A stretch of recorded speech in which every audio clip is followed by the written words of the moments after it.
नमस्कार, शाम के 5 बजने को है। दंगल में आप सभी का स्वागत है। मैं हूं आपके साथ चित्रा त्रिपाठी। अदृश्य शत्रु मोदी की परीक्षा, दंगल में इसी पर हम बात करने वाले हैं। लेकिन शुरुआत इस वक्त की बड़ी खबर के साथ करेंगे। बीवी श्रीनिवास के दिल्ली पुलिस की पूछताछ पर सियासत तेज हो गई है। कांग्रेस ने भारतीय जनता पार्टी पर किया है पलटवार। कांग्रेस नेता सुरजेवाला ने बीजेपी पर हमला किया है। आपको बता दें, कांग्रेस का युवा चेहरा है बीवी श्रीनिवास, जो राजधानी दिल्ली और आसपास के इलाकों में लगातार मदद कर रहे हैं। लेकिन उसके मद्देनजर उनसे पूछताछ की गई है कि आखिर इतनी सामग्री वो कहां से ले आ रहे हैं मदद के लिए, जो लगातार चाहे ऑक्सीजन के सिलेंडर हो, रेमडेसिविर इंजेक्शन हो या फिर अन्य तमाम दवाइयां हो, उसको लेकर उनसे पूछताछ की गई है। लेकिन अब कांग्रेस पार्टी बीजेपी पर हमलावर हो गई है और उसका यह कहना है कि बीवी श्रीनिवास से आखिर पूछताछ क्यों। सीधा ये सवाल कांग्रेस पार्टी की ओर से पूछा गया है और साथ ही उन्होंने कहा है कि मोदी राज में पुलिस का दुरुपयोग हो रहा है। इसको लेकर राहुल गांधी ने भी अपनी टिप्पणी की है कि आखिर इस तरह की स्थिति क्यों पैदा कर रही है सरकार। इस खबर के बारे में आपको आगे भी और जानकारी देंगे, लेकिन उसकी पहले बात अब दंगल में आज के बड़े मुद्दे की करेंगे।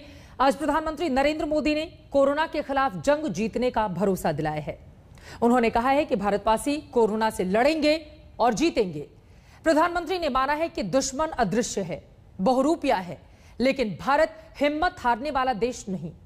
लेकिन जब एक तरफ प्रधानमंत्री कोरोना के खिलाफ लड़ाई को मजबूत करने की बात कर रहे हैं, तब देश में राजनीतिक जंग भी और तेज होती हुई चली जा रही है। यूथ कांग्रेस के अध्यक्ष श्रीनिवास बीवी से दिल्ली पुलिस ने पूछताछ की है, जिसे लेकर कांग्रेस पार्टी आग बबूला है। श्रीनिवास बीवी से पूछताछ इस बात को लेकर हुई है कि वो कहां से ऑक्सीजन और दवाइयां लोगों को पहुंचा रहे थे। कांग्रेस सांसद राहुल गांधी ने इस पूछताछ के खिलाफ कहा है कि बचाने वाला मारने वाले से बड़ा होता है। ऐसे में दंगल का सवाल है कि कोरोना पर आपस में लड़ेंगे तो कैसे जीतेंगे। साथ ही यह भी पूछेंगे कि जब राजनीति का यह हाल है तो क्या प्रधानमंत्री मोदी का कोरोना से लड़ने का भरोसा कामयाब हो पाएगा। आज की बहस शुरू करें, उसके पहले यह रिपोर्ट देखिए।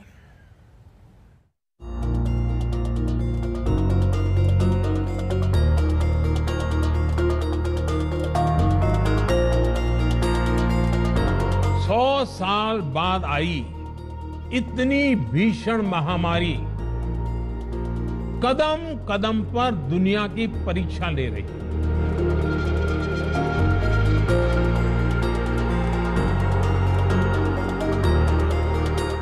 बीते कुछ समय से अनेकों लोग जिस दर्द से गुजरे हैं, तकलीफ से गुजरे हैं, वो मैं भी उतना ही महसूस कर रहा हूं। दूसरी लहर में कोरोना के हमले के बाद प्रधानमंत्री नरेंद्र मोदी पहली बार इस तरह से भरोसा देने आए हैं। अप्रैल में राष्ट्र के नाम संबोधन में मोदी ने यह तो कहा था कि अब की बार कोरोना तूफान बनकर आया है, लेकिन आज उन्होंने कोरोना से जंग में देश की जीत का भरोसा दिया। भारत हिम्मत हारने वाला देश नहीं है। न भारत हिम्मत हारेगा और न कोई भारतवासी हिम्मत हारेंगे। हम लड़ेंगे और जीतेंगे। प्रधानमंत्री मोदी के मुताबिक कोरोना से जंग में देश के सामने जो चुनौतियां आई हैं, उससे निपटा जा रहा है। देश का प्रधान सेवक होने के नाते आपकी हर भावना का मैं सहभागी हूं।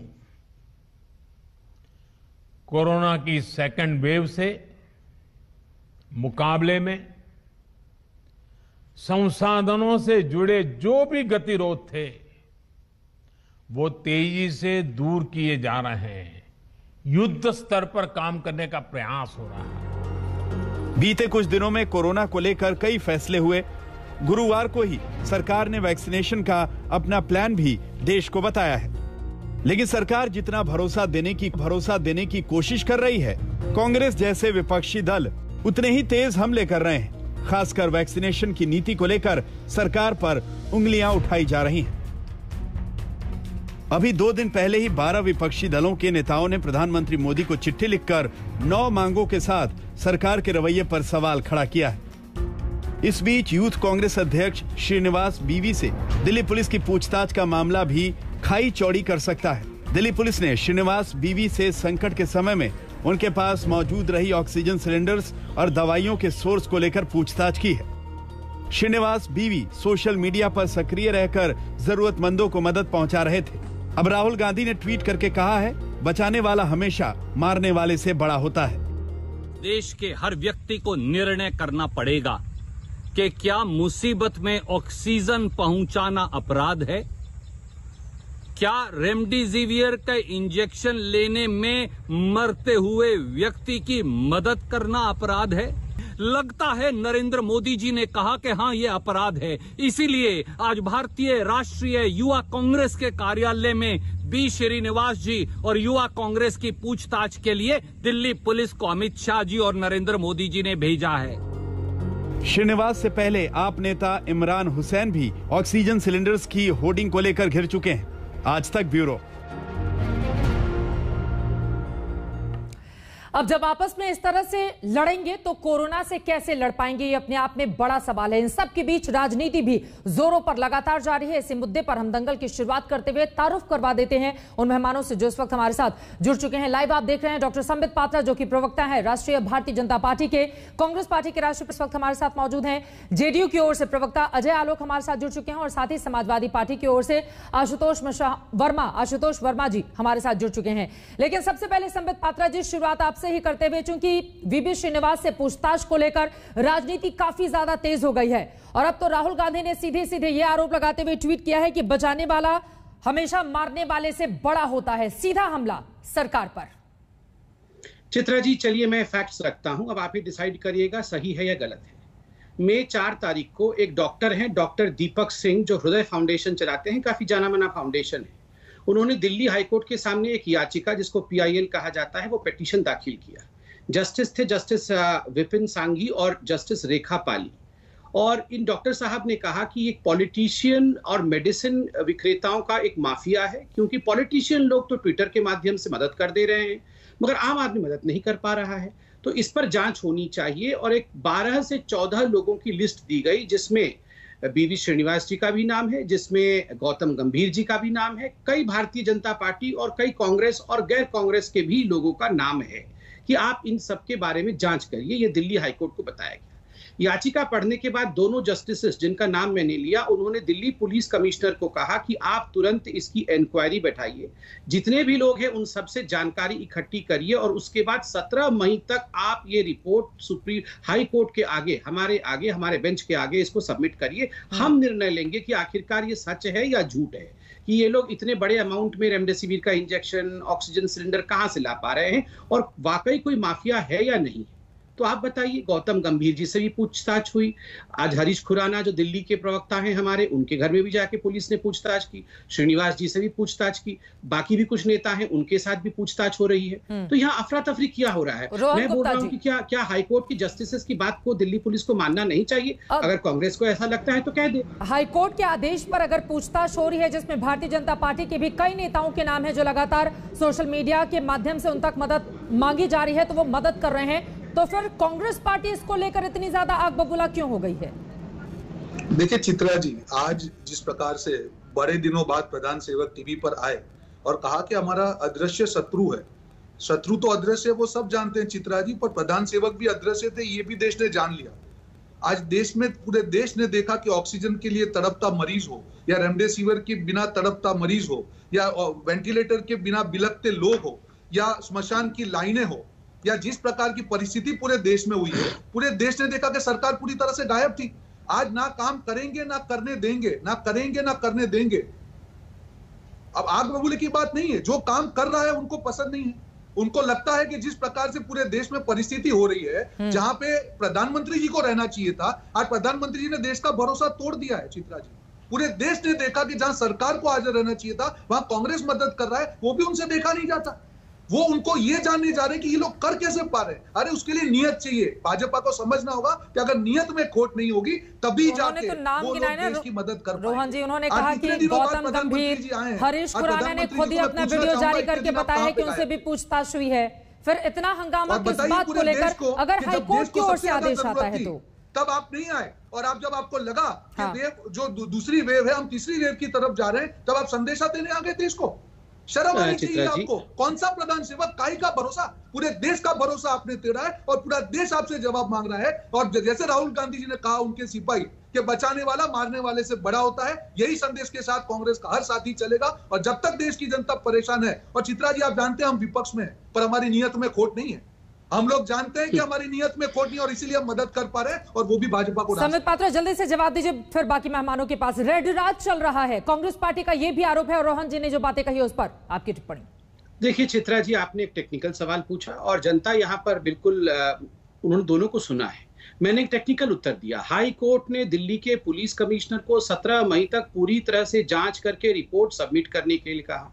बीजेपी के भी नेताओं का नाम है, हम हल्ला नहीं मचा रहे हैं क्योंकि हम सत्य के राह पे हैं, और हम ये भी मानते हैं कि बीवी श्रीनिवास भी अच्छे राह पे ही होंगे, उनको भी हल्ला मचाने की आवश्यकता नहीं है। देश का कानून है, हाईकोर्ट सर्वमान्य होता है। देखिए, मैंने जिस प्रकार से समझाया, क्या कांग्रेस पार्टी उसको समझा सकती है? नहीं समझा सकती है, वो केवल हल्ला मचा रही है। जिस समय विपत्ति आती है उस समय एक एक करके विषयों को सुलझाने की आवश्यकता है, उलझाने की आवश्यकता नहीं। और बार बार कहाँ था सेवक, कहाँ है सेवक, कहाँ आ गया? देखिए चित्रा जी, विनम्रता के साथ मैं कहूंगा, ट्विटर पे सरकार चलाना, ट्विटर पे बैठ के ये सब की वैक्सीन नहीं होना चाहिए, वैक्सीन होना चाहिए, आप डिसेंट्रलाइज कर दीजिए, डिसेंट्रलाइज क्यों कर दिया, और जमीन पे वास्तविक रूप से लड़ना। मैं आपको एक उदाहरण दे रहा हूँ। रेमडेसिविर का इंजेक्शन हिंदुस्तान में केवल 20 प्लांट में प्रोडक्शन होता था। एक रात में 58 प्लांट्स खोल दिए गए रेमडेसिविर के इंजेक्शन के। एम्फोटेरिसिन बी, जो म्यूकोरमाइकोसिस, जो ब्लैक फंगस के खिलाफ लड़ाई होती है, पूरे विश्व में मात्र 1700, मतलब जो मैन्युफैक्चरिंग विश्व में, इंडिया में नहीं होता है, इंडिया का कोटा वर्ष में केवल 1700 का होता है। ठीक है, रातों रात उसको 2 लाख तक बढ़ा देना, ये सब चीजें। देखिए, मैं बिल्कुल चिल्लाना नहीं चाहता क्योंकि ये सारी चीजें, एम्फोटेरिसिन बी, रेमडेसिविर, ऑक्सीजन के लिए कल तक हम लड़ रहे थे। आज आप बताइए, दिल्ली में ऑक्सीजन में स्टोरेज कैपेसिटी नहीं होने के कारण यही दिल्ली बोल रही है कि हमारे पास बहुत ऑक्सीजन हो गया, अब ऑक्सीजन अपने पास। ये सारी मैनेजमेंट क्या लग रहा है आपको? कौन कर रहा है? ये राहुल गांधी जी कर रहे हैं? बिल्कुल नहीं। और श्रीनिवास जी की तो मैं प्रार्थना कर रहा हूं, मैं तो चाहता हूं कि CWC श्रीनिवास जी को ही, अच्छे आदमी हैं, मदद कर रहे हैं, उनको अगला अध्यक्ष बनाए कांग्रेस पार्टी का। हम स्वागत करते हैं, हमें कोई आपत्ति नहीं है श्रीनिवास जी। चित्रा जी, हाँ रोहन जी जल्दी से बोल लीजिए, अजय आलोक और आशुतोष जी उसके बाद में फौरन आपके पास आऊंगी, बोलिए। चित्रा जी, काफी दिनों से हम लोग इन मुद्दों पे, ऑक्सीजन, वेंटिलेटर पे कर रहे हैं, और ये जो भाजपा के प्रवक्ता हर बार कागज दिखा के आ जाते हैं। मुझे लगता है ये एक शर्म, एक संवेदनशीलता का मामला, और शर्म आनी चाहिए शासक पार्टी को कि वो एक्सप्लेनेशन दे रही है। और चित्रा जी, पूरे देश ने जो मंजर देखा है पिछले दिनों, कैसे भूल सकते हैं हम लोग? कैसे पूरे परिवारों ने अपने अपने प्यारे सदस्य गंवाए हैं, और ये सरकार कुछ नहीं कर पाई। आज ये एक्सप्लेनेशन दे रहे हैं ऑक्सीजन का। उनकी सबसे बड़ी गलती ये रही चित्रा जी की दूरदर्शिता नहीं थी कि जब हमको जो कष्ट बीते दिनों पूरे देश ने महसूस किया है, उसको मैंने भी महसूस किया है और कर रहा हूं। चित्रा जी, आप लोग पीएम के टीवी पर आने का इंतजार कर रहे थे, आज उन्होंने विस्तार से बातचीत भी की, क्या संतुष्ट नहीं है उससे आप लोग? जिन्होंने अपने परिवार के सदस्य गंवाए, क्या पीएम के संदेश से वापस आ जाएंगे? तो मैं पीएम के साथ खड़ा हूं। ऐसा क्यों हुआ भारत में? क्यों सिर्फ भारत में 4 लाख से ज्यादा केस है? क्यों सिर्फ भारत में 4000 से ज्यादा मृत्यु हो रही है? क्योंकि ये सरकार पूरी तरह विफल रही दूसरे वेव को एंटीसिपेट करने में। वो लोग अपने प्रचार में व्यस्त थे और पूरा देश रहा था। और आज जो परिस्थिति हुई है, सिर्फ प्रचार में व्यस्त रही सरकार। ठीक है, अब इसके बाद में बाकी के अपने दोनों मेहमानों के पास जाना चाहूंगी। ठीक है, जिम्मेदार मानता हूं। ठीक है, चित्रा जी, हो गया हो तो मैं उत्तर दे दूं। सत्ताधारी पार्टी होने के नाते बीजेपी की जिम्मेदारी तो बनती है ना संबित पात्रा। अब हम कितना भी अफसोस करें, लेकिन जिनके लोग मारे गए हैं उनके परिवार को ढांढस कैसे बधाया जा सकता है? शब्द तो उसके लिए कम पड़ जाते हैं। बिल्कुल, देखिए चित्रा जी, हमारा बिल्कुल रिस्पॉन्सिबिलिटी है, इसीलिए आप देखिए हमारे बोलने के तरीके में और ऑपोजिशन पार्टीज के बोलने के तरीके में फर्क है। आप हमसे बिल्कुल आधी रात तक सवाल पूछिए, हम जवाब देने के लिए बाध्य हैं। जनता ने चुना है हमें। चित्रा जी, आपने सवाल पूछा कि केवल क्या शब्दों के कहने से हम ढांढस बंधा पाएंगे? बिल्कुल नहीं, शब्दों के कहने पे ढांढस नहीं बंधा पाएंगे। देखिए, यहाँ बार बार आक्षेप लगाया जा रहा है आपने एंटीसिपेट नहीं किया। आप बताइए चित्रा जी, 7 चिट्ठियां जनवरी के महीने में, उसके बाद 7 चिट्ठियां फरवरी के महीने में राज्यों को लिखी गई थी कि आप लोग सारा कुछ फॉलो करिए, आप एंटीसिपेट करिए कि एक सेकेंड वेव भी आने वाला है, इंफ्रास्ट्रक्चर रैंप अप करिए। क्या यह हकीकत नहीं है कि इंडस्ट्रियल ऑक्सीजन को कैसे लिक्विड मेडिकल ऑक्सीजन में परिवर्तित किया जाए? इसका चिट्ठी राज्यों को 1 साल पहले दिया गया था। और मैं तो भूल जाइए बीजेपी आज ही गोवा में 13 लोगों की ऑक्सीजन की कमी की वजह से मौत हो गई है। किसकी सरकार है संबित पात्रा? अगर राज्यों को चिट्ठी लिखी गई थी तो फिर आप अपने बीजेपी शासित राज्यों का उदाहरण दीजिए ना। कि किसने बहुत अच्छा काम किया है। मैं तो सबका उदाहरण दे रहा हूं, उनका भी कह रहा हूं, और ये कहूंगा कि इकबाल सिंह चहल, ये जो बीएमसी के कमिश्नर हैं, ये बीजेपी के नहीं, ये एमवीए की सरकार, जो महाविकास अघाड़ी उनके सरकार के कमिश्नर है। उन्होंने क्या कहा, आधी रात को मैंने एक मैसेज भेजा कैबिनेट सेक्रेटरी को और 15 से 20 सेकंड के अंदर कैबिनेट सेक्रेटरी ने मुझे फोन किया कि क्या चाहिए चहल, और तुरंत जैसे ही मैंने कहा 125 मेट्रिक टन ऑक्सीजन मुझे अभी चाहिए, उन्होंने कहा शाम तक तुमको। सर मैं आपसे गोवा को लेकर सवाल पूछ रही हूँ। महाराष्ट्र का एग्जाम्पल, मुंबई का तो आप सैकड़ों बार दे चुके हैं, आप बताइए ना गोवा में 13 लोगों की जान आज क्यों गई है ऑक्सीजन की कमी के कारण, जो परिजन आरोप लगा रहे हैं। मैं इसका भी जवाब देता हूं। आपने भी कहा कि परिजन आरोप लगा रहे हैं और सही भी लगा रहे होंगे, बिल्कुल परिजन हैं तो बिल्कुल होंगे। इस पे इंक्वायरी भी चल रही है और कल हाईकोर्ट ने भी, मुंबई हाईकोर्ट ने फटकार लगाया और कहा है कि जो महाराष्ट्र में एक्स्ट्रा ऑक्सीजन है तुरंत उसको गोवा के भेजो।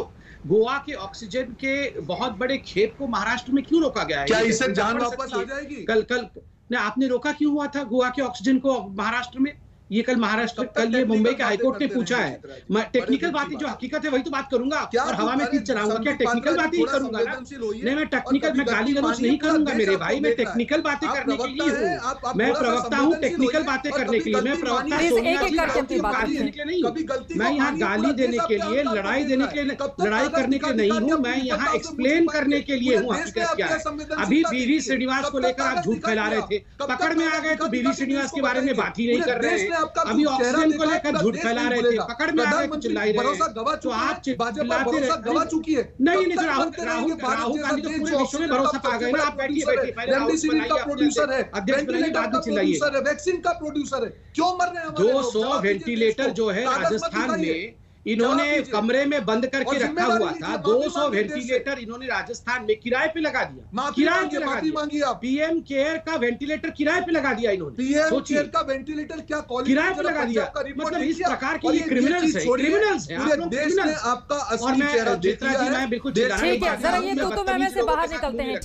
ठीक है सर, प्लीज व्यक्तिगत टिप्पणी एक दूसरे पर नहीं करेंगे, लेकिन संबित पात्रा की ही बात को आगे बढ़ाते हुए अजय आलोक जी मैं आपके पास आऊंगी। राजस्थान में तो किराए पर लगा दिया गया, लेकिन बिहार में पीएम केयर फंड से जो वेंटिलेटर गए वो धूल फाक रहे हैं, महीनों से रखे हुए हैं, उसके ऊपर प्लास्टिक भी चढ़ी हुई है। ये रिपोर्ट खुद आज तक ने दिखाई है। बिहार का हाल बताइए। और साथ ही कांग्रेस पार्टी लगातार आरोप लगा रही है कि राज्यों की मदद करने के बजाय केंद्र सरकार सब कुछ कर रही है। कितना दम है? देखिए मैं पहले बात बिहार से ही शुरू करता हूं। ये सच्चाई है, मुझे मानने में कोई गुरेज नहीं है कि बहुत सारे 3-4 जिलों में कर्मचारियों की नियुक्ति नहीं हो सकी, ट्रेन टेक्नीशियंस नहीं थे, इसलिए वेंटिलेटर चालू नहीं हो सके। ये सच्चाई है, मान रहे हैं हम इस बात को, और इसकी व्यवस्था भी की गई और अब ऐसा नहीं है। दूसरी बात कि ये महामारी है चित्रा जी, अब इस महामारी का स्केल बहुत बड़ा है और बिहार सरकार ने पूरी तत्परता और मेहनत से काम किया। उसी का प्रतिफल ये है कि लॉकडाउन लगाने के बाद पिछले 3 दिनों से हमारे संक्रमण रेट में लगातार गिरावट आ रही है, जबकि हम 1 लाख से ऊपर टेस्टिंग डेली कर रहे हैं, जिसमें 60% RT-PCR है। स्वास्थ्य मंत्रालय के अनुसार, मैं अपने हिसाब बात नहीं कर रहा हूँ, ICMR के हिसाब से बिहार में संक्रमण दर 7.8% आ चुकी है। कल का केस हमारा मात्र 7,800 कुछ था। हमारी मौतों में कमी आई। काम कर रहे हैं यहाँ पे हेल्थ वर्कर्स, डायरेक्टर्स, जो भी संसाधन है जितने उपलब्ध हैं उसमें पूरी तत्परता, पूरी मेहनत के साथ 24 घंटे काम कर रहे हैं। यही जज्बा चाहिए। तू मैं और तू तड़ाक और इल्जाम लगाना बहुत आसान होता है। कांग्रेस की बात करें तो सारी भी वजह है ना, और उसको अब आगे के लिए और बढ़ा दिया है बिहार सरकार ने। बिल्कुल। और राहुल गांधी के शब्दों में मैं कहूं तो ये पॉज बटन है। इससे कितना संभालिएगा बिहार को? स्वास्थ्य स्थिति आपकी इतनी बुरी थी कि अलग अलग हिस्सों से जिस तरह की रिपोर्टें सामने आई, सर कितने सालों से आपकी सरकार है बिहार में और अभी भी आपको और वक्त चाहिए वहां की स्वास्थ्य स्थिति को सुधारने के लिए।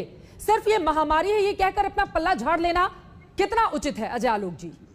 चित्रा जी, मैं कोई पल्ला नहीं झाड़ रहा हूं। और स्वास्थ्य व्यवस्था बिहार में कितनी सुधरी है उसका एक उदाहरण इसी से है कि जहां महाराष्ट्र विकसित राज्य अपने आप को कहता है, राजस्थान विकसित राज्य अपने आप को कहता है, वहां से मृत्यु दर हमारी मृत्यु दर में सीधे 1/4 का अंतर है। तो हमारी स्वास्थ्य व्यवस्था इतनी सुदृढ़ है, हमारी टेस्टिंग इतनी, हमारी स्वास्थ्य व्यवस्था इतनी सुदृढ़ है कि हम 1 लाख से ऊपर टेस्टिंग पिछले 3 महीने से लगातार कर रहे हैं। कोई और राज्य नहीं करता। हमारी स्वास्थ्य व्यवस्था इतनी सुदृढ़ है।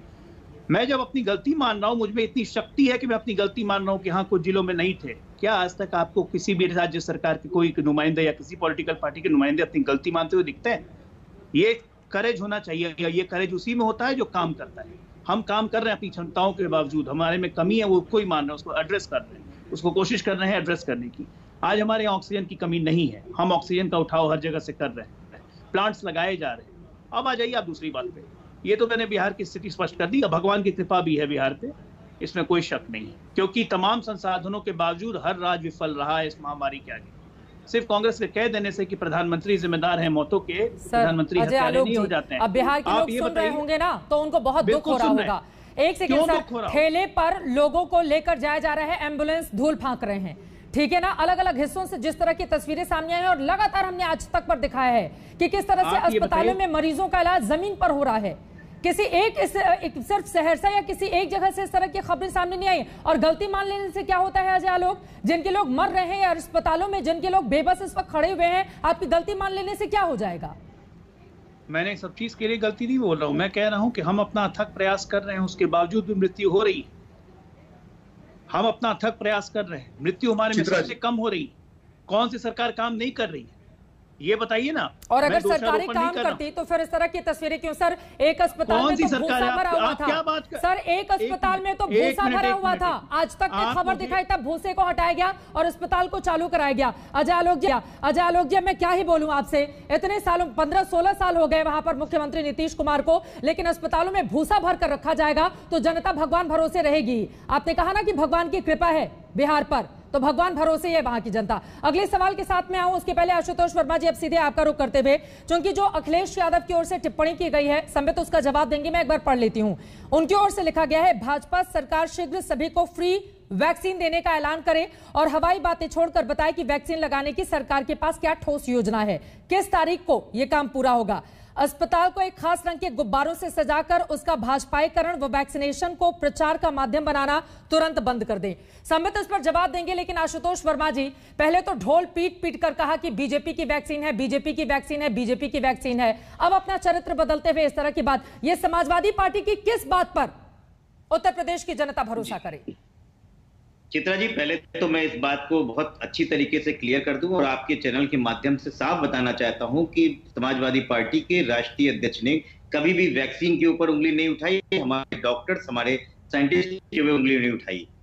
जिस तरह भारतीय जनता पार्टी अपनी पीठ ठोक के एक झूठी हवा हवाई कर रही थी, उसकी पोल पूरी दुनिया देख रही है। अब मुझे और कुछ बताने की जरूरत नहीं है, और आधार पर यह बोला है ये भी मैं आपको बता देता हूँ, और आपके माध्यम से सबको पता होना चाहिए कि इस देश में क्या हो रहा है। मार्च के पहले हफ्ते में पार्लियामेंट्री स्टैंडिंग कमेटी की एक मीटिंग होती है जिसकी अध्यक्षता कांग्रेस पार्टी के जयराम रमेश जी करते हैं। 31 मेंबरों की ये मीटिंग होती है और इन्होंने पूरी रिपोर्ट तैयार की, और ध्यान रखिए भारतीय जनता पार्टी के 14 उसमें पार्लियामेंटेरियन भी थे। उसने कहा कि गवर्नमेंट ऑफ इंडिया को तुरंत का तुरंत वैक्सीन प्रोडक्शन को बढ़ाना चाहिए, क्योंकि वैक्सीन दवाई भी और कड़ाई के साथ में है और जो रिक्वायरमेंट है उसमें प्रोडक्शन नहीं मैच हो रहा है। लेकिन गवर्नमेंट ऑफ इंडिया ने इसके बारे में सुध नहीं ली। ये अप्रैल की मिड की बात है, जब तबाही मच चुकी थी, तब गवर्नमेंट ऑफ इंडिया ने सीरम इंस्टीट्यूट और भारत बायोटेक बात करना,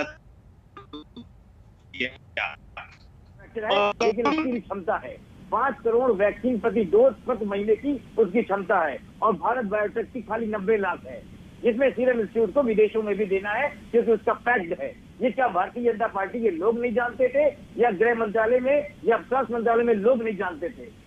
सिर्फ अपनी ढीला डवाली, अपनी पीठ ठोकने में और इमेज बनाने में इन्होंने देश को शमशान बना दिया। सर विपक्ष की भी तो एक रचनात्मक भूमिका होती है ना, आप लोग ये अच्छे सलाह के साथ कुछ मदद कीजिए। समाजवादी पार्टी की कितने लंबे समय तक सरकार रही है, कितनी बार मुलायम सिंह यादव जी और अखिलेश यादव जी वहां पर मुख्यमंत्री रहे? चित्रा जी, आज जो भी अस्पताल जिसमें उत्तर प्रदेश में काम हो रहा है माननीय अखिलेश यादव जी के साथ में हो रहा है, उन्हीं के द्वारा बनाए हुए काम हो रहा है। अभी कुछ दिन पहले कैंसर इंस्टीट्यूट के 1,500 बेड के लिए अखिलेश यादव जी ने मांग की थी और ठीक एक हफ्ते बाद इनको खोलना पड़ा था। ये अस्पतालों के ताले नहीं खोल रहे हैं, बांदा में आज भी ये ताले नहीं खोल रहे हैं, क्योंकि कहीं ना कहीं नाम हो जाएगा कि माननीय अखिलेश यादव ने बुलाया है। इस तरीके की ये इनकी राजनीति है। इनको सिर्फ अपने तमगे लेने से मतलब फुर्सत मिले तब ये समझ पाए कि इन्होंने क्या किया है। ये सिर्फ और सिर्फ ढोल पीटने वाली सरकार है। ठीक है, आप कह रहे हैं कि ढोल पीटने वाली सरकार है और अखिलेश यादव की ओर से जो अस्पताल बनाए गए थे उसको खोलने से हिचक रही है इस वक्त भारतीय जनता पार्टी। इस सवाल का जवाब देंगे संबित पात्रा। रोहन, मैं फौरन आपके पास आऊंगी, एक छोटे से ब्रेक के लिए हमें रुकना है। प्रधानमंत्री ने आज ये भी कहा कि कदम कदम पर यह महामारी हमारी परीक्षा ले रहा है, लेकिन उससे भी बड़ी परीक्षा की घड़ी सरकारों के लिए है, चाहे वो केंद्र की सरकार हो या फिर अलग अलग पार्टियों की राज्यों में शासित सरकार हो। सबकी परीक्षा की घड़ी है और एक होकर सभी को लड़ना होगा ताकि इस महामारी से हम निजात पा सके। लेकिन राजनीति उस पर हावी इतनी ज्यादा क्यों हो जाती है? यहीं से चर्चा में आगे बढ़ेंगे। छोटे से ब्रेक के बाद हम फौरन लौट रहे हैं, कहीं जाएगा मत। देखते रहिए आज तक, देखते रहिए दंगल। फौरन लौटते हैं। अदृश्य शत्रु मोदी की परीक्षा, इसी विषय को लेकर दंगल में लगातार हमारी ये चर्चा जारी है। प्रधानमंत्री नरेंद्र मोदी ने आज संबोधन के दौरान ये भी कहा कि प्रधान सेवक होने के नाते आपके हर भावना का मैं सहभागी हूं, हम लड़ेंगे और जीतेंगे भी। लेकिन जीतेंगे कैसे, ये अपने आप में बड़ा सवाल इसलिए है क्योंकि राजनीति पूरे मामले में लगातार जारी है, दोनों ही पक्षों यानी कि सत्ता पक्ष और विपक्ष की ओर से। संबित पात्रा, में सीधे आपका रुख करते हुए जो आखिरी लाइन अखिलेश यादव की ओर से टिप्पणी करते हुए लगाई गई है, उस पर आपका जवाब। अस्पताल को एक खास रंग के गुब्बारों से सजाकर उसका भाजपाईकरण व वैक्सीनेशन को प्रचार का माध्यम बनाना तुरंत बंद करे बीजेपी, क्या है जवाब इस पर? वैक्सीनेशन को भी प्रचार का माध्यम बनाया जा रहा है। संबित, मैंने देखा नहीं है कि कौन सा अस्पताल कौन से गुब्बारा से सजा हुआ है। और दूसरी बात है, गुब्बारा कोई पॉलिटिकल पार्टी का सदस्य नहीं होता है। इनको गुब्बारे में भी रंग क्यों दिखता है? इनको गुब्बारे में भी कोई राजनीति क्यों दिखती है? गुब्बारा को तो बख्श दें। मगर अभी अखिलेश जी के प्रवक्ता, यहाँ समाजवादी पार्टी के प्रवक्ता बैठे हुए हैं, वो खुद एक डॉक्टर हैं और क्या कह रहे थे? वो कह रहे थे कि वैक्सीन को लेकर तो अखिलेश जी ने कभी कुछ गलत नहीं कहा। देखिए, मैं तो आपसे रिक्वेस्ट करूंगा चित्रा जी, उनकी बाइट को चलाइए। उन्होंने कहा था मैं वैक्सीन लूंगा, कभी नहीं। हमारी सरकार आएगी तब सब लोग वैक्सीन लेंगे, ये तो बीजेपी की वैक्सीन है, इसे तो मैं कभी नहीं लगाऊंगा।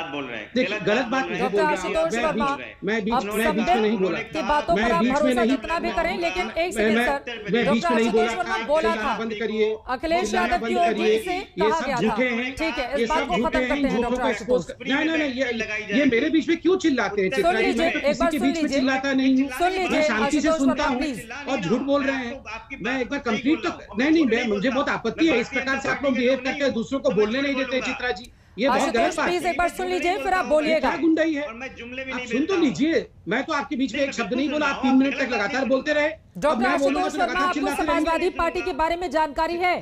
नहीं, एक second sir. Doctor Ashutosh Sharma, आप गलत बात पर मत बोलिएगा, लेकिन आप डॉक्टर हैं, मैं आपसे बहुत जिम्मेदारी से सवाल पूछ रही हूँ। समाजवादी पार्टी के बारे में आपके पास जानकारी है?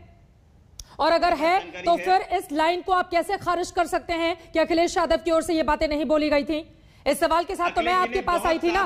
बिल्कुल बोला था सर, बिल्कुल बोला था। गलत बयानी कर रहे हैं आप, गलत बयानी कर रहे हैं आप। वापस चलाइए, आपके कहने से नहीं चलाने जाऊंगी मैं कि क्या चलाइए क्या नहीं चलाइए। जब फ्री में नहीं तो आप गलत नहीं, उनकी ओर से यही कहा गया था कि ये बीजेपी की वैक्सीन है और जब हमारी सरकार आएगी तब मैं लगवाऊंगा। गलत बयानी बंद कीजिए, ठीक है? संबित पात्रा से जवाब लेते हैं, फिर उसके बाद वो बोलेगा। देखिए, ये चिल्लाते रहेंगे। प्लीज सर, आशुतोष जी, ये झूठ बोलने का आरोप आप नेता आपस में लगाइए। एंकर के ऊपर मत टॉपिक ट्रांसफर कीजिए प्लीज। मैं बोलूंगी और आप यहाँ पर झूठ बोल रहे हैं, आप झूठ बोल रहे हैं। अब संबित पात्रा की बात सुनिए। अब ये बोलने देंगे तभी मैं बोलूंगा। यही तो बात है ना, कितने पलट रहे हैं आप लोग कि समझ में नहीं आ रहा है। लेकिन जिस बयान का मैंने जिक्र किया वो 100% सच है। प्लीज आशुतोष वर्मा जी, एक सेकंड शांत रहिए, उनका जवाब दीजिए, फिर मैं आ रही हूँ आपके पास। फिर भाई झूठ बोल रहे हैं आप। डॉक्टर आशुतोष वर्मा, फिर मैं बहुत जिम्मेदारी से कह रही हूँ कि आपके पास अपने नेता को लेकर जानकारी की कमी है, प्लीज उसको सुदृढ़ कीजिए। संबित पात्रा, गूगल में चेक कीजिए। आशुतोष वर्मा, मैं फौरन आ रही हूं 2 मिनट के बाद आपके पास। इस बयान को डालिए, चेक कीजिए, फिर मैं फौरन आ रही हूं। संबित, अपनी बात पूरी कीजिए। गुब्बारों, देखिए, गुब्बारा तो किसी भी कलर का हो, लेकिन वैक्सीनेशन को प्रचार का माध्यम क्यों बनाया जा रहा है, ये सवाल तो महत्वपूर्ण है ना डॉक्टर संबित? वैक्सीनेशन को कोई प्रचार का माध्यम नहीं बना रहा है, मगर मैं इतना कहना चाहूंगा, वैक्सीनेशन, चाहे जो बच्चों को वैक्सीनेशन दिया जाता है, चाहे अभी जो कोरोना का वैक्सीनेशन चल रहा है, वैक्सीनेशन सेंटर को अच्छे तरह से प्रोजेक्ट किया जाता है, उसको स्वच्छ रखा जाता है, उसको एक स्माइलिंग स्ट्रक्चर के साथ, एक खुशनुमा एनवायरनमेंट के साथ अट्रैक्ट करने के लिए रखा जाता है, ताकि लोग बड़े तादाद में वहां आए, उस खुशनुमा एनवायरनमेंट में आए, अपने आप को सुरक्षित महसूस करें और वैक्सीनेट होकर जाएं। इसलिए बड़े नेता भी कॉल करते हैं, जैसे कि प्रधानमंत्री जी ने अपने वैक्सीनेशन के पूरे प्रोसेस को उन्होंने ट्विटर पे डाला, फेसबुक पे डाला, टीवी पे दिखाया गया, ताकि लोगों के मन में भरोसा आए। आप याद करिए, यही विपक्षी पार्टी प्रधानमंत्री के ऊपर टूटे पड़े थे कि प्रधानमंत्री पहला वैक्सीन क्यों नहीं लगा लेते हैं। अगर प्रधानमंत्री ही वैक्सीन नहीं लगाएंगे तो देश को भरोसा कैसे होगा? जब प्रधानमंत्री जी ने लगा लिया और इसको टीवी में दिखाया गया, तो अगले दिन प्रेस कॉन्फ्रेंस प्रधानमंत्री जी ने अपने आप को प्रचारित किया, प्रधानमंत्री जी वैक्सीन लगा के फोटो क्यों लेते हैं? आगे बढ़ चुकी है ना संबित पात्रा, अब लोग इस इंतजार में हैं कि भैया हमारा नंबर कब आएगा, और उसको लेकर कोई भी सुदृढ़ जानकारी है नहीं सरकार के पास। मैं आपको जानकारी देता हूं, पूरे तथ्यों के साथ जानकारी देता हूं, इसको ध्यान से सुना जाए, महत्वपूर्ण है। देखिए, हिंदुस्तान की आबादी लगभग 130 से 135 करोड़ के बीच में है, और जो अभी वयस्क वैक्सीनेशन जिनका होना है, लगभग 94 करोड़ लोगों का वयस्क वैक्सीनेशन होना है। आप सोचिए, बच्चों का भी हम वैक्सीनेशन करते हैं 130 या 135 करोड़ का। मई के महीने में हमारे पास जो आज के डेट में जो वैक्सीन अवेलेबल है वो 10.1 करोड़ है। जून के महीने में ये लगभग 11.5 करोड़ होंगे, जुलाई में ये 14 से 15 करोड़ के बीच में होंगे, अगस्त में ये 37.8 करोड़ होगा, सितंबर में 52.9 करोड़ होगा, अक्टूबर में 54.3 करोड़, नवंबर में 61 करोड़ और दिसंबर में 63 करोड़, कुल मिलाकर के 304.91 करोड़। देश को अगर दोनों डोज दिया जाए तो 270 करोड़ डोजेस की आवश्यकता है। कब तक लगेगी दिसंबर सर? के एक लाइन अंत का तक, जवाब दिसंबर के अंत तक पूरा हिंदुस्तान वैक्सीनेट हो जाएगा। और जिस तीसरी लहर की हम एक कल्पना भी कर रहे हैं और बिल्कुल एंटिसिपेट के साथ बैठे हुए हैं, वो तैयारी पूरी होगी, हिंदुस्तान जम के लड़ेगा। और चित्रा जी, मैं 10 सेकंड आपकी अनुमति से और चाहूंगा। चित्रा जी, हिंदुस्तान की आबादी आप जानते हैं, यूनाइटेड स्टेट्स, अर्जेंटीना, ब्राजील और यूरोप, इन चारों को पूरा मिला दीजिएगा तब हिंदुस्तान की आबादी होगी। अभी तक भी ये कई देश ऐसे हैं जो 50% भी अपने लोगों को वैक्सीनेट नहीं कर पाए। ये बहुत बड़ा टास्क है चित्रा जी, हम सबको ये मिलके पूरा करना है। दिसंबर तक हिंदुस्तान इस बहुत बड़े काम को पूरा करेगा। और मैं रिक्वेस्ट करूंगा ऑपोजिशन से भी, इसमें 24 घंटे ये जो समर सॉल्टिंग है, कल कुछ कहते हैं, परसों कुछ कहते हैं, उसके बाद कुछ कहते हैं, उसके बाद कुछ कहते हैं, इस प्रकार से हम अपने आप को डिस्ट्रैक्ट नहीं करें। बिल्कुल कंधे से कंधे मिलाकर खड़े होइए और दिसंबर तक इस प्रोसेस को पूरा करें। बोलिए रोहन गुप्ता जी, कंधे से कंधा मिलाकर खड़े होंगे आप? और प्रधानमंत्री की यह भी बात महत्वपूर्ण है, 100 साल में इस तरह की महामारी आती है, अदृश्य दुश्मन है, उससे पूरा हिंदुस्तान इस वक्त जंग लड़ रहा है। ऐसे में आपसे भी उसी तरह की भूमिका की उम्मीद की जाती है। रोहन गुप्ता जी। देखिए, बिल्कुल चित्रा जी, हम लोग विपक्ष होने के नाते हमारी भूमिका के लिए हमेशा तैयार है। पर आज देश को गुस्सा क्यों आ रहा है, देश ठगा हुआ क्यों महसूस कर रहा है? चित्रा जी, पहली वेव की हमारी जो पीक हुई थी करीब 15 सितंबर के करीब हुई थी लास्ट ईयर। उसके बाद पूरे विश्व में दूसरी लहर आई थी और हमारे पास समय था 6 महीने का इसके खिलाफ तैयारी करने का। हुआ क्या, प्रधानमंत्री जी ने घोषित कर दिया कि हम लोग विश्व विजेता हैं, 136 देशों को हम लोग हेल्प करेंगे। उनके स्वास्थ्य मंत्री ने कह दिया कि अब तो कोरोना महामारी नहीं है। जो संबित पात्रा जी आप डेडलाइन जो दे रहे थे दिसंबर की, अगर सरकार जागती, अगर दूरदर्शिता दिखाती तो यही डेडलाइन हम लोग मई में खत्म कर सकते थे, पर नहीं, क्योंकि उनका अहंकार ज्यादा था, वो लोग एंटीसिपेट करने में विफल रहे। आज देश को ये परिस्थिति देखनी पड़ रही। आज उन्होंने पार्लियामेंट्री कमेटी के रिपोर्ट को नकार दिया, एक्सपर्ट की एडवाइस को नकार दिया, वैक्सीन के ऑर्डर नहीं दिए। मुझे बताइए चित्रा जी, जो देश वैक्सीन मैन्युफैक्चर कर रहा है, आज सबके लेटर लिखने के बाद, प्रेशर करने के बाद 28 अप्रैल को 11 करोड़ वैक्सीन का ऑर्डर दिया जाता है। 130 करोड़ की जनता और सिर्फ 2% के करीब लोग फुल्ली वैक्सीनेटेड हुए। ये कहां की कौन से मुंह से ये लोग ढोल पीट रहे हैं? सिर्फ 2% जनता हमारी वैक्सीनेट हुई है। और कोई भी एक्सपर्ट आज यही बोल रहा है कि इसका एक ही तरीका लड़ने का, वैक्सीनेट वैक्सीनेट वैक्सीनेट। आज जैसे आपने सही सवाल पूछा कि एक आंकड़े तो गिनवा दिया, आंकड़े गिनवाने में तो माहिर है लोग, ट्रिलियन के जीरो भी गिनवाने में माहिर है, पर लगेगी कब? आज सिर्फ 2% लोगों को लगी है चित्रा जी। और जब उनकी जिम्मेदारी थी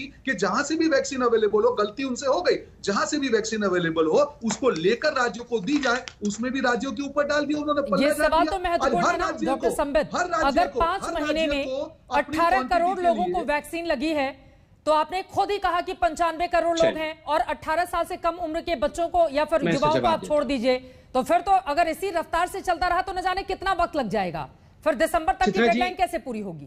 चित्रा जी, मुझे 20 सेकंड दीजिएगा, ये महत्वपूर्ण सवाल है, जनता को ये सब जानना अनिवार्य है। चित्रा जी बिल्कुल सही कह रही हैं, पहले चाहते तो बहुत सारे लोगों को वैक्सीनेशन हो जाता। जैसे कि मैं उदाहरण दे रहा हूँ, ये जो कोविड फ्रंट लाइन वर्कर है, डॉक्टर्स हैं, नर्सेज हैं, और जो फ्रंट लाइन वर्कर हैं, जैसे हमारे वहाँ के गार्ड हैं इत्यादि हैं, पहले दोनों फेज में तो इनको लगा था। आपको जान के आश्चर्य होगा, उनको भी 45% या 50% ही लग पाया है सेकेंड डोज, नहीं लगा है उससे अधिक। क्यों?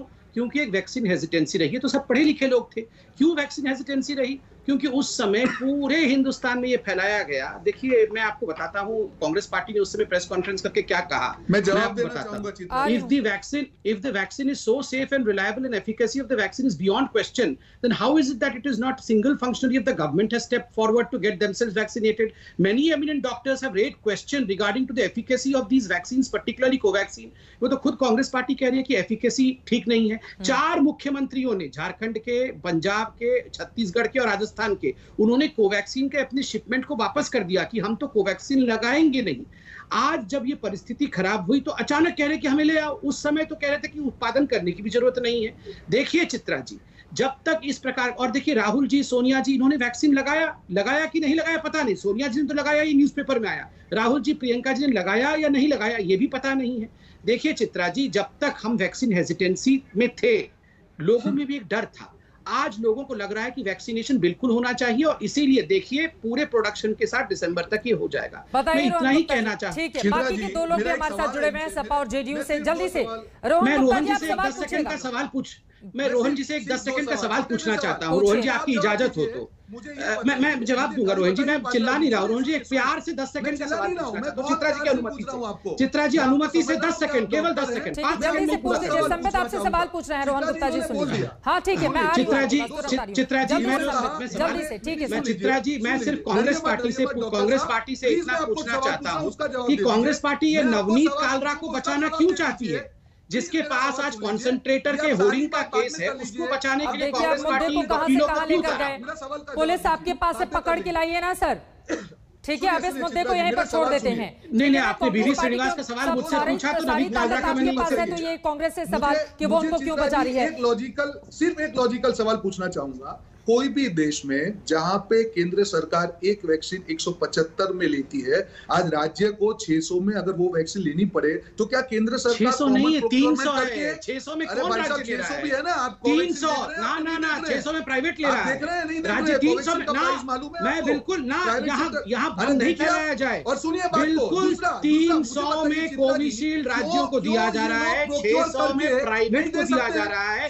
यहाँ भ्रम नहीं फैलाया जाए, भ्रम नहीं। आपने अभी कहा राज्यों को 600 में दिया जा रहा है, और जब पकड़ में आ गए तो आप बोल रहे हैं अच्छा क्यों। ठीक उसी प्रकार जैसे अखिलेश यादव जी के स्पोर्ट्स पर्सन तैयारी नहीं थे अखिलेश यादव जी के शिक्षा कबूल करने के लिए, आप झूठ क्यों फैलाते हैं? एक बार उनकी बात सुन लीजिए रोहन गुप्ता जी। ठीक है, आप अपनी बात खत्म कीजिए जल्दी से। वैक्सीन को लेकर तो आप जवाब दे ही रहे हैं। एक और सवाल है रोहन गुप्ता जी, इसी से जुड़ा हुआ आगे बढ़ते हुए, चूंकि हम सब ने देखा था जल्द ही प्रधानमंत्री नरेंद्र मोदी अलग अलग राज्यों में जो अलग अलग जिलों के डीएम हैं उनसे बातचीत करेंगे। कांग्रेस पार्टी इसको भी लेकर हमलावर है। उसका यह कहना है कि दरअसल ये संघीय ढांचे पर प्रहार है, तो चित भी मेरी पट भी मेरी, इस तरह से तो नहीं चलेगा ना रोहन गुप्ता जी? नहीं, बिल्कुल नहीं। देखिए, यहाँ पे बात जब मैंने वैक्सीन की कई बार भाजपा प्रवक्ता कहा गया कि डिसेंट्रलाइज डिस्ट्रीब्यूशन की बात थी। प्रोक्योरमेंट को क्यों डिसेंट्रलाइज करेंगे? अगर एक चीज मुझे 175 रुपए में मिल रही है तो मैं क्यों 300 या 600 में उसको खरीदूंगा? कोई लॉजिक नहीं है उसका। संबित पात्रा जी ने अभी वैक्सीन हेजिटेशन की बात की, जहां पे इन्होंने टीका उत्सव का डिक्लेरेशन किया, 40 लाख टीके लग रहे थे, आज 20 लाख के करीब लग रहे हैं। आज जब पूरा देश परेशान है तो क्या कोई हेजिटेंट होगा? दूसरा, 6 करोड़ टीके आप एक्सपोर्ट कर चुके, अगर वो टीके देश के लिए होते तो 1 महीने तक रोज के 20 लाख के हिसाब से 40 लाख टीके आज भी लग रहे होते और देश बच सकता था। पर नहीं, उनको अपनी वाहवाही करवानी थी, ढोल पिटवाना था। चित्रा जी, प्राथमिकता हमेशा रही कि हर चीज बाकी के दो मेहमान भी हमारे साथ जुड़े हुए हैं, इस वजह से जल्दी क्लोजिंग करने के पहले मैं उनका कमेंट। अजय आलोक जी, अगर राजनीति इतनी ज्यादा हावी रहेगी तो फिर कोरोना से कैसे लड़ेंगे? क्या है तैयारी? देखिए, ऐसा है कि राजनीति करना इनका शौक है जब से कोरोना आया। अगर आप याद कर लीजिए, कांग्रेस पार्टी को फर्स्ट वेव से ही राजनीति कर रही है। लॉकडाउन क्यों लगाया, दूसरी बार कहा लॉकडाउन क्यों नहीं लगाया केंद्र ने, उसके बाद एक पर एक ये लगातार राजनीति करें, इनका चरित्र जान चुकी है। मैं अभी दोषारोपण की जगह मुझे ज्यादा उम्मीद है कि हम लोग जो पार्टी सत्ता में है, चाहे कांग्रेस पार्टी भी अपने राज्य में, अभी काम कर लें, थोड़ा वेव को हरा लेते हैं। आशुतोष वर्मा जी, क्लोजिंग कमेंट आपका। ठीक है सर, आशुतोष वर्मा जी। देखिए चित्रा जी, मुझे लगता है कि संबित पात्रा जी और भारतीय जनता पार्टी आंकड़ों की बात करती है, लेकिन आज ये बता नहीं पाएंगे कि देश में भारत किस स्थान पे खड़ा है टीकाकरण पे। अगर इनको पता है तो ये बता दें, और ना हो तो एक बार सर्च कर लें। मैं उत्तर प्रदेश से आता हूँ, मैं उत्तर प्रदेश से आता हूँ, उसकी बात भी बता दीजिएगा कि उत्तर प्रदेश में 4 करोड़ डोजेस के लिए ग्लोबल ई टेंडर किया गया है, और उत्तर प्रदेश में बोला गया है कि 18 साल से और 44 साल के बीच में ये 4 करोड़ डोजेस लगेंगी। मैं माननीय मुख्यमंत्री जी से, उत्तर प्रदेश की सरकार और भारतीय जनता पार्टी से लोग पूछना चाहता हूं, क्या आपके पास आंकड़े नहीं है कि उत्तर प्रदेश में 18 से 44 साल के बीच में 10 करोड़ से ऊपर लोग हैं? ठीक है, आपकी बात में समझ गई। यानी कि सरकार आंकड़ों की बाजीगरी कर रही है। इन सब से निकलना होगा। यकीनन महामारी का ये एक ऐसा वक्त है जब आपस में मिलकर चलना होगा ताकि इसको जल्द से जल्द हम रोक पाए, क्योंकि ये एक दूसरे से लड़ने का वक्त नहीं है, एक दूसरे के साथ मिलकर कोरोना को खत्म करने का वक्त है। लोग सुरक्षित रहें, इस उम्मीद के साथ एक छोटे से ब्रेक के लिए हम रुकेंगे। लेकिन आज दंगल में जो सवाल हमने पूछा था उसके क्या मिले हैं जवाब, दिखाएंगे इस ब्रेक के बाद। आप देखते रहिए आज तक।